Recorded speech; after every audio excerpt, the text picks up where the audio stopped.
Estados Unidos se prepara para una de las elecciones más polarizadas de su historia. A pocos días de la decisión final debemos decir que no necesariamente quien obtenga un mayor número de votos será el próximo presidente de los Estados Unidos. Esto sucede porque su sistema electoral indirecto tiene características específicas.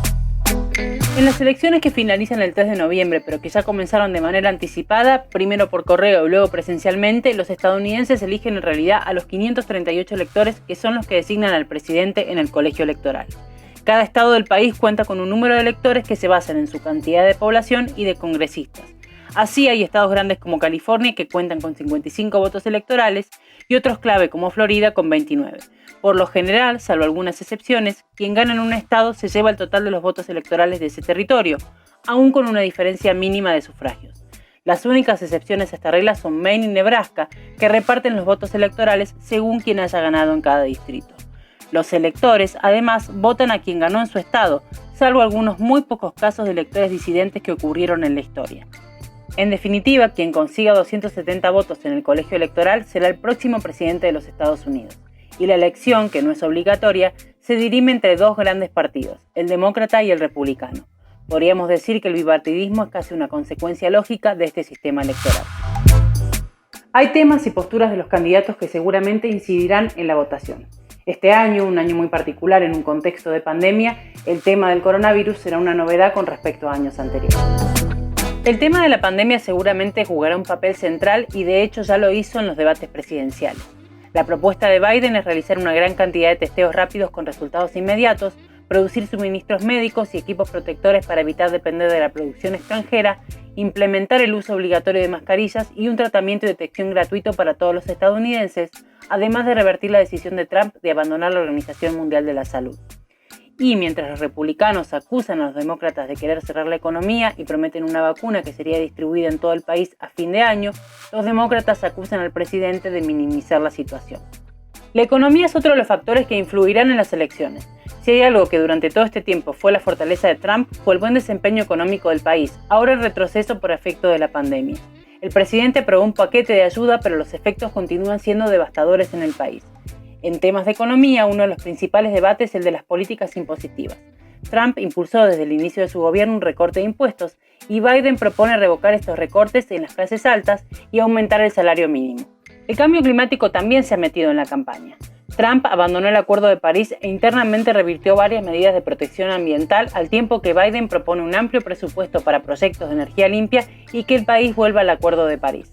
Desde el caso de George Floyd, el tema del racismo también se metió en las elecciones y en este caso las posturas se debaten entre un Trump que rehusó condenar el supremacismo blanco y prefiere hablar de la ley y el orden, y un Biden que promete trabajar para erradicar el racismo estructural en el país. El tema de la inmigración volvió a instalarse sobre todo después de que se conociera que al menos 545 niños continúan sin poder reunirse con sus padres después de la política de tolerancia cero implementada por Trump.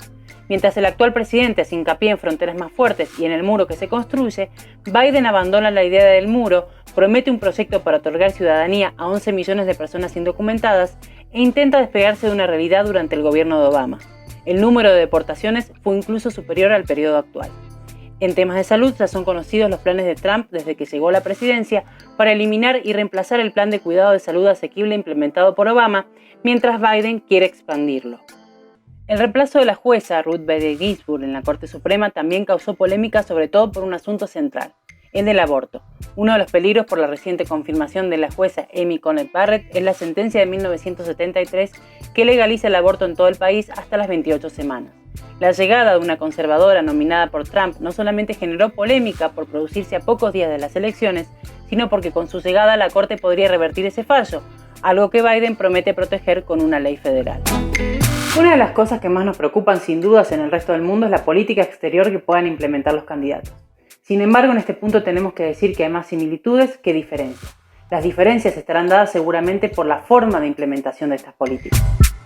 Frente a una postura más aislacionista del presidente Trump, cuyo lema es América primero, Biden propone que el país vuelva a cumplir su papel de liderazgo. Por un lado, este liderazgo tendrá que ver con restaurar la asociación con la OTAN, el acuerdo nuclear con Irán y un trabajo para conseguir la desnuclearización de Corea del Norte.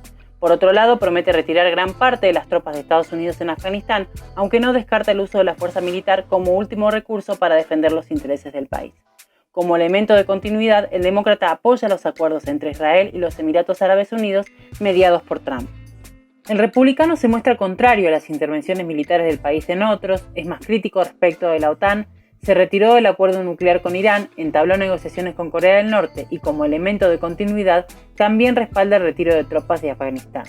En América Latina, Biden propone aumentar la cooperación regional para solucionar los problemas que originan la migración, sobre todo proveniente de los países del Triángulo Norte de Centroamérica, e impulsa una nueva política hacia Cuba, más afín con el acercamiento de Obama y menos cercana a las nuevas restricciones impuestas por Trump.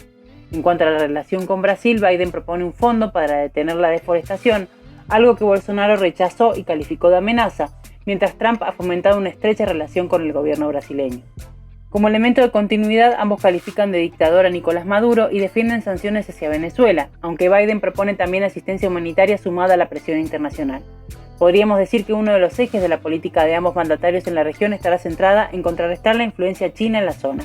Las estrategias podrán variar, pero los planes seguramente irían en consonancia. La continuidad o el cambio dependerá del contexto que encuentre el próximo presidente. Por ahora, e independientemente del resultado, basta esperar una transición pacífica y ordenada en medio de acusaciones de fraude por parte del actual presidente y de denuncias de supuesta injerencia extranjera en las elecciones.